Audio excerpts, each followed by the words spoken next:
পূর্ব মেদিনীপুর জেলার রামনগর বিধানসভা কেন্দ্রের রামনগর থানা ঠিকরা থেকে প্রায় 2 গাড়ি বাজি এবং বাজির মশলা উদ্ধার করল রামনগর থানার পুলিশ। আর জানিয়ে রীতিমতো চাঞ্চল্য ছড়িয়েছে এলাকায়। যেখানে যেখানে দেখা যাচ্ছে একের পর এক পূর্ব মেদিনীপুর জেলায় ভগবানপুরে নারুয়াবিলা থেকে শুরু করে এগরা খাদিকুল বাজি ও বাজি তৈরির মশলা বিস্ফোরণে মৃত্যু হয়েছিল বেশ কয়েকজনের।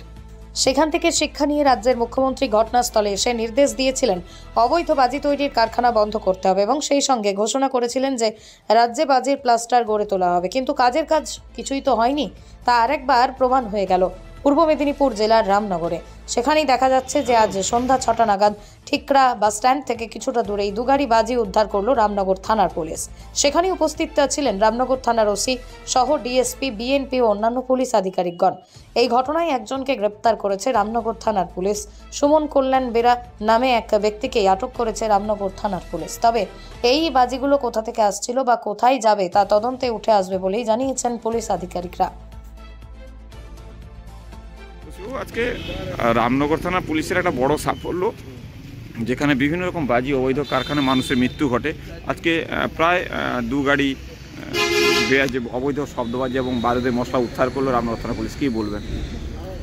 না, এটা এক কথায় রামনগর থানার বড় সাফল্য, যেহেতু ওনারা তদন্ত করে ওনারা আজকে যে বাজির উদ্ধারটা করেছেন সেটা যেমন এলাকাবাসীর দিক থেকে একটা নিরাপত্তা যে বিষয়টা ছিল, এলাকাবাসীও সুরক্ষিত হলেন এবং সেই সাথে সাথে পুলিশ প্রশাসন তাদের নিজেদের দায়িত্বটা সঠিকভাবে পালন করে চলেছেন, এটাও ওনারা প্রমাণ করে দিলেন।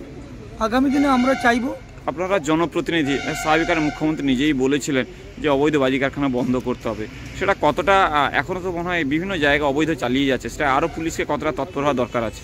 না, বাংলার মুখ্যমন্ত্রী মাননীয় মমতা বন্দ্যোপাধ্যায় যেটা বলেছিলেন যে অবৈধ বাজি কারখানাগুলো বন্ধ করতে হবে এবং সমস্ত পশ্চিমবঙ্গের থানাগুলোকে যেভাবে নির্দেশও দেওয়া হয়েছিল, রামনগর থানা সেটা প্রমাণ করে দেখিয়ে দিল যে তারা কিন্তু মুখ্যমন্ত্রী মমতা বন্দ্যোপাধ্যায়ের নির্দেশ অনুযায়ী তারা কিন্তু কাজ করে চলেছেন এবং আজকে তার জ্বলন্ত প্রমাণ ওনারা আজকে তুলে ধরলেন।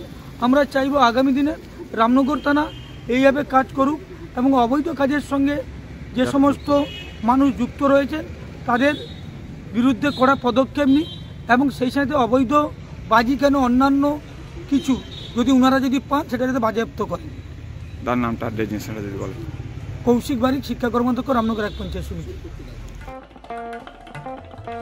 দেশ থেকে বিদেশ, জেলা থেকে ব্লক, রাজনীতি, খেলা, বিনোদন সমস্ত খবরে টাটকা আপডেট পেতে সাবস্ক্রাইব করুন আমাদের চ্যানেল হলদিয়া লাইভ।